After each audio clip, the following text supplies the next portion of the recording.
Hi, my name is Aiko Melendez and I had a very wonderful experience with Sir Ed Caluwag.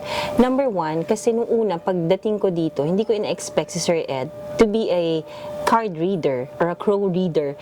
And sabi ko nga sa kanya, Sir Ed, bakit parang kakaibang itsura ng card mo? And then he explained it very well. Importante kasi sa isang reader that he or she would explain it yung step by step ba, hindi lang yung babasahan ka lang, just for the heck na basahan ka niya. And then, unang opening pala ng card niya sa akin, sakto na. So, medyo hindi ko muna pinahalata kay Sir Ed kasi 'di ba, sabi nila ang secret daw pag nagpapa-tarot reading ka or card reading ka, wag mo daw papakita do sa reader yung reaction mo. So, nung una, medyo kino-conceal ko pa talaga yung main reaction ko. Pero nung pa-step 2 na pag ganyan na, lalo na nung inopen niya yung card na, sabi ko, should I ask you out loud kung ano yung tatanungin ko sa'yo? Sabi niya, wag na. Saktong-sakto yung tinanong ko sa sinagot ng baraha.